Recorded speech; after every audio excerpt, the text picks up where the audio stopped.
It was exactly 9 a.m. on February 19th, 1945. The air smelled of sulfur, cordite, and fear. Corporal Tony Stein, a 23-year-old from the Ohio Industries, lay with his face pressed against the volcanic sand of Iwo Jima.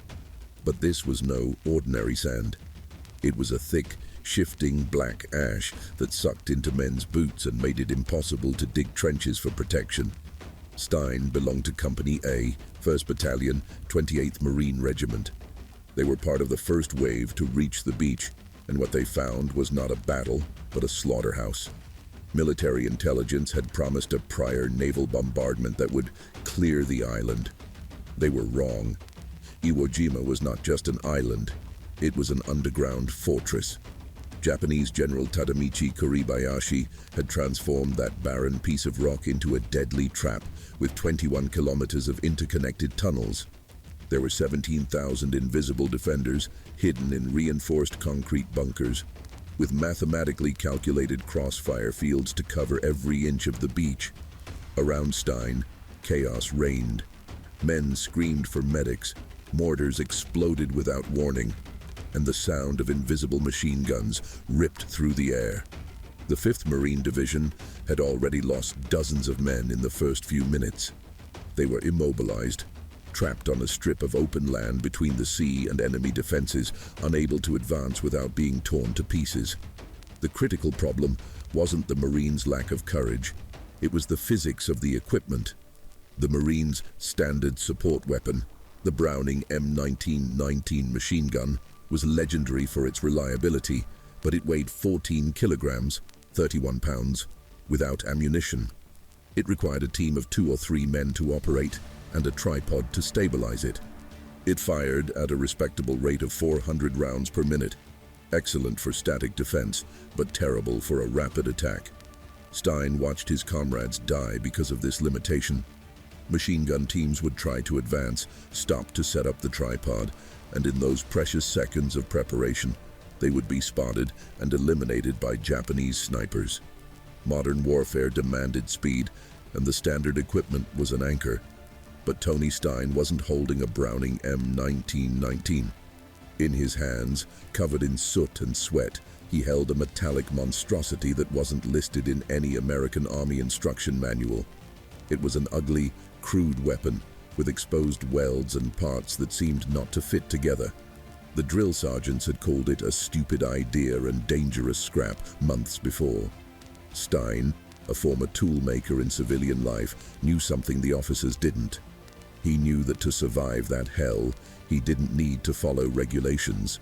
He needed overwhelming firepower.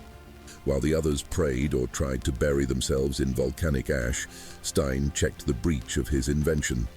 He was about to present the Japanese with a weapon they had never seen before, one that would change the course of the battle that morning. To understand how Tony Stein intended to survive Death Beach, we need to go back 3 months in time and 6,000 kilometers into space. It's November 1944 at Camp Tarawa, Hawaii. While most of the 5th Marine Division enjoyed their last days of rest playing cards, drinking warm beer, and writing letters home, Corporal Stein disappeared. He didn't go to the bars of Honolulu. He went to the graveyard, the airbase dump where mechanics threw the wreckage of crashed planes. In civilian life, Stein had been a precision toolmaker in Dayton, Ohio. He had the kind of mind that looked at a machine and saw not just what it was, but what it could be. And what he saw in the wreckage of a Douglas SBD Dauntless dive bomber changed everything. In the wreckage of a twisted wing, he found an AN-M2 machine gun. To a layman, it looked like just another weapon. But Stein knew that this was a completely different beast from the infantry. It was a weapon designed for aerial combat. The barrel was lighter and made of a special steel alloy to cool quickly in the wind at flight speed. But most importantly, it had an internal mechanism. While the ground-based Browning fired 450 rounds per minute, this aerial version had a recoil booster that allowed it to spit out between 1,200 and 1,500 rounds per minute. It had the speed of a chainsaw. The problem? It was impossible for a human being to use it. The ANM-2 had no stock. It had no manual trigger. It was fired by an electric solenoid connected to the pilot's cockpit. It had no sights, and it had no bipod. It was a useless block of metal without an airplane around it. Stein accepted the challenge. He dragged the weapon to the battalion's maintenance workshop and began performing a field engineering miracle, working night after night. He created what his colleagues would later call Frankenstein. First, he needed to secure the weapon. Stein acquired a wrecked M1 Garand rifle, sawed off the wooden stock, and with crude but robust welding, fused it to the rear of the aircraft machine gun. Then came the problem of the trigger. He disassembled the complex electrical system and hand-fabricated a mechanical firing mechanism, filing the metal until the action was smooth and lethal. For stability, he stole the bipod from a Browning automatic rifle and screwed it onto the front. Finally, he welded on improvised iron sights. The end result was christened the Stinger.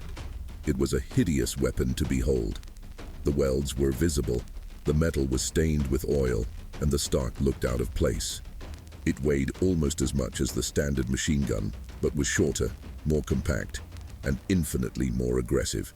When Stein took the Stinger to the makeshift firing range for the first test, the officers laughed. One gunnery sergeant looked at the weapon and said, "This is rubbish, Stein. You'll burn the barrel in 5 seconds and be out of ammunition in 3. The criticism was logical. A rate of 1-200 rounds per minute would consume an entire belt of ammunition in the blink of an eye. It was logistically unsustainable. But then, Stein lay down on the red Hawaiian earth and pulled the trigger. The sound wasn't the measured rat-tat-tat that Marines were used to. It was a continuous, terrifying roar, similar to the sound of a thick canvas being violently torn. Brrrr. The target, a coconut tree trunk 100 meters away, wasn't just hit. It was sawn in half in less than 2 seconds. The silence that followed on the firing range was absolute. The dust settled. The sergeant who had mocked the weapon was pale. Stein stood up, brushed the sand off his ugly creation and smiled. He knew ammunition would be a problem, but he had a simple philosophy. There was no need to fire for long if the enemy was already dead in the first second. Now, back on the black sands of Iwo Jima, the theory was over. Stein unlocked the Stinger. The real test had begun. Back on Iwo Jima, the clock read 9:20 a.m., and Company A's situation had shifted from critical to desperate. The black sand was drinking the blood of the Marines at an alarming rate. Ahead of them, a Japanese defensive line composed of reinforced concrete bunkers and camouflaged machine gun nests spat out an impenetrable wall of lead. The unit's lieutenant was shouting on the radio for tank or naval artillery support, but the chaos of the landing meant that help wasn't coming. They were on their own. It was in this moment of tactical paralysis that Corporal Tony Stein decided the wait was over. He rose from the depression in the sand where he had been sheltering. Contrary to all infantry training, he did not crawl. He stood, a solitary and exposed silhouette in the middle of the kill zone, with the Stinger slung across his hip, holding the makeshift foregrip with his left hand and the Garand stock with his right. Stein took a deep breath and pulled the trigger he himself had filed down weeks before. The sound that echoed across the beach was not human. It was not the staccato, the rhythmic and familiar sound of American or Japanese machine guns. It was a continuous, sharp and terrifying roar. Burn! Similar to the sound of a thick canvas being violently torn by a giant. 50 meters away, the first Japanese bunker was the target. A conventional machine gun would fire 10 bullets in a controlled 1-second burst. Stinger spat out 40-30 caliber projectiles in the same time interval. The effect on the target was catastrophic. The torrent of metal not only pierced the sandbags protecting the firing slot, it disintegrated them. The supporting timbers of the structure were sawn in half. The concrete splintered under the impact of 2,500 joules of energy, repeated dozens of times in a fraction of a second. Inside the bunker, the Japanese defenders were in utter panic. Later reports and captured diaries revealed total confusion. The Imperial soldiers thought they were being attacked by a wildcat fighter, making an impossibly low pass. They looked to the sky for the plane, but death came from a single man with dirty glasses standing on the sand. Stein didn't stand still. The great genius of his invention wasn't just the rate of fire, it was the mobility. A standard Browning machine gun crew would have spent precious minutes disassembling the tripod and changing positions. Stein simply ran. He advanced, firing from the waist, watering the area ahead of him. He saw a group of Japanese soldiers emerging from a tunnel to prepare a flank counterattack. Stein turned his torso and the Stinger roared again. The counterattack was annihilated before it even began. The soldiers cut down by the storm of bullets before they could even raise their rifles. The Marines in his platoon, whose faces had been buried in volcanic ash, raised their heads in disbelief. They saw their corporal, the tinker from Hawaii who spent his days in the junkyard, clearing the path alone with his Frankenstein weapon. The morale boost was electric. Paralyzing fear gave way to pure adrenaline. "Follow Stein!" someone shouted. Wounded men rose to their feet. Rifles began firing. The American line began to move. In less than 10 exhilarating minutes, Tony Stein had silenced the 3 main bunkers blocking the battalion's advance and killed dozens of enemies who dared to peek out of their holes. But the immediate victory brought a brutal logistical problem. The gunnery sergeant who had mocked the weapon months before was right about one thing. Stinger had an insatiable appetite. Stein aimed at a 4th machine gun nest, pulled the trigger, and heard the most terrifying sound a soldier can hear in the heat of battle. The dry metallic click of an empty chamber. The belt was worn. The barrel of the aircraft machine gun was smoking, blued by the heat, but now it held only a 15-kilogram ground lift.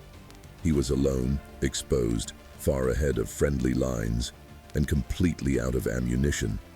And the beach behind him, which he needed to cross to resupply, was still under mortar fire.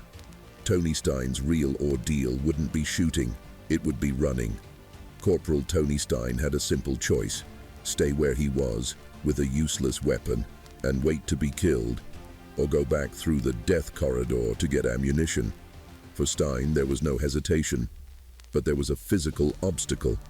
The standard Marine combat boots were heavy and in that soft volcanic sand acted like anchors. Each step sank the man up to his ankle. Speed was impossible with that footwear, so Stein did the unthinkable. Right there under mortar fire, he untied his laces and kicked his boots away. Then he threw his steel helmet onto the sand, barefoot, without head protection, and driven only by pure adrenaline. He turned his back on the enemy and ran towards the beach. He moved with an agility that observers later described as supernatural. Zigzagging between explosion craters and the bodies of fallen comrades, he reached the landing zone. There, he ignored the officers trying to organize the lines. He ran straight to an open ammunition box, grabbed as many .30 caliber belts as he could carry on his shoulders, and prepared to return to hell. But as he turned to return to the front, he saw a wounded Marine bleeding on the black sand, unable to move. Stein didn't leave him behind. With ammunition hanging around his neck, he hoisted the wounded man onto his back and carried him to a makeshift first aid post near the breaking waves. Only after getting the man to safety did he run back to his forward position, laden with bullets. He reached his Stinger, reloaded the weapon, and once again, the roar of the chainsaw cut through the air. Another Japanese bunker was silenced. Another group of defenders was neutralized. And then, the ammunition ran out again. What happened next defies belief. Tony Stein didn't just do that suicidal run once. He did it again, 8 times. Throughout the afternoon of February 19th, Stein became a one-man logistics system. 8 times he ran barefoot across the sharp volcanic sand that cut into the soles of his feet. 8 times he crossed an area hit by crossfire from Nambu machine guns. And on each of those 8 trips back to the beach to fetch supply for his weapon, he carried a wounded comrade on his back. It was a brutal dichotomy. Going forward, he carried death in the form of bullets. Returning to the rear, he brought life in the form of a man saved. While carrying ammunition, he paused only long enough to use the Stinger and destroy bunkers blocking his platoon's advance. He acted as a human battering ram, opening gaps in the Japanese defenses that allowed the Marines to advance meter by meter. Around 4 p.m., physical exhaustion should have overwhelmed any normal human being. But Stein continued. The barrel of Stinger was so hot that he had to use torn rags from his uniform to hold the front handle without burning his hand to the bone. When the sun finally began to set over Iwo Jima, Company A had accomplished the impossible. They had left the beach and established a secure position inland. The Marines looked at Corporal Stein. He was covered in soot, blood, his own and others, and sweat. His feet were raw. His Frankenstein weapon was black with gunpowder. That day he had single-handedly destroyed 5 fortified positions and killed more than 20 enemy soldiers. But more important than the body count, he had kept 8 American families alive by saving their children from that beach. The stupid idea had just saved the day. Corporal Tony Stein survived the first day on Iwo Jima. His Stinger had proven to be the queen of battle on the black sand. But the fight for that cursed island was far from over. During the following days, Stein and his improvised machine gun remained at the forefront, clearing defensive positions and acting as the spearhead of the 28th Regiment. However, war does not usually reward luck indefinitely. On March 1st, 1945, 10 days after landing, Company A was attempting to take a heavily defended ridge. Stein, as always, volunteered to lead a patrol to locate enemy machine gun nests that were decimating his platoon. He advanced, exposing himself to draw enemy fire and reveal his positions to supporting tanks. It was a final act of calculated bravery. A Japanese sniper hidden among the rocks, he fired a single shot. Tony Stein fell instantly. He was 23 years old. The man who had run barefoot through hell 8 times, who had carried dozens of pounds of ammunition and the bodies of friends, was silenced by a single, silent bullet. The original Stinger was lost in the confusion of that day. It was likely left behind when the Marines evacuated the body of their hero, or perhaps it was destroyed by subsequent artillery fire. No surviving examples exist in museums today. The only proof of its existence are some grainy black and white photographs and the memories of the men who saw that chainsaw in action. But the Navy did not forget. Tony Stein received posthumously the Medal of Honor, the highest military decoration in the United States. The official citation of the medal spares no detail. It explicitly describes his improvised airplane weapon and his heroic runs to the beach without boots or helmet. Tony Stein's story transcends the tally of enemy casualties. It's a brutal lesson in the human spirit under extreme pressure. The Marines' motto is Semper Fidelis, always faithful. But the unwritten rule is improvise, adapt, and overcome. When standard equipment failed, Stein didn't complain. He went to the scrap heap and built something better. When his boots slowed him down, he got rid of them. When his ammunition ran out, he became his own pack mule. Today, military analysts acknowledge that the Stinger was a precursor to modern high-rate-of-fire light machine guns, such as the M249 SAW.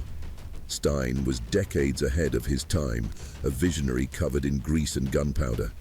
Tony Stein wasn't a comic book superhero. He was a former toolmaker from Ohio who looked at an impossible problem and decided to solve it with his own hands.